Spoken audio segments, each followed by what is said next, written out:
So the next one that we're going to look at is the one just below the graffiti style illustration that we've just done.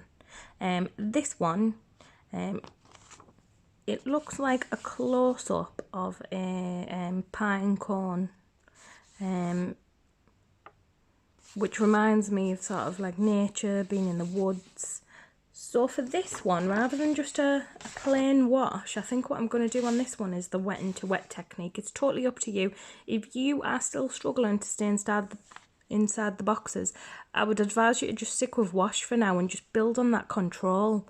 Again, if we don't have that control, we're not getting past a grade 4, which is your pass. You need to show control, so just stick with wash if you need to, but if you're feeling a little bit more confident, you can try the wet into wet technique. So and let's just make sure I'm getting the correct box. It's the very bottom of shape, so just down here on my sheet. I'm going to zoom in for this one. So wet into wet, it tells you what to do. I'm starting off with just a little bit of water, just in the middle of the box.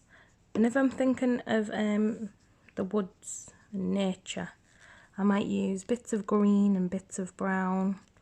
This needs to be pale, remember, so that we can draw on top of it. So I'm just, with the tip of my brush, adding a little bit of colour. I'm going to wash that brush completely, tap it off because I don't want too much water because it'll start to run out of the box. And I'm just going to drag that green about, being very careful near the edges. I'm not bothered if I've got some white spaces in the box on the page, because that'll still look nice, and break up the different colours. So now that I've got my green, I'm going to pick up, just with the tip of the brush, a few little bits of brown and dot that about.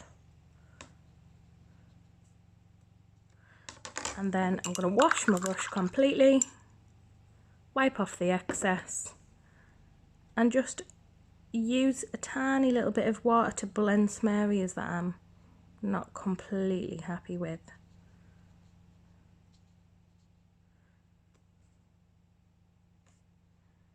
I think I'm happy with that now. So there we go, wet into wet background.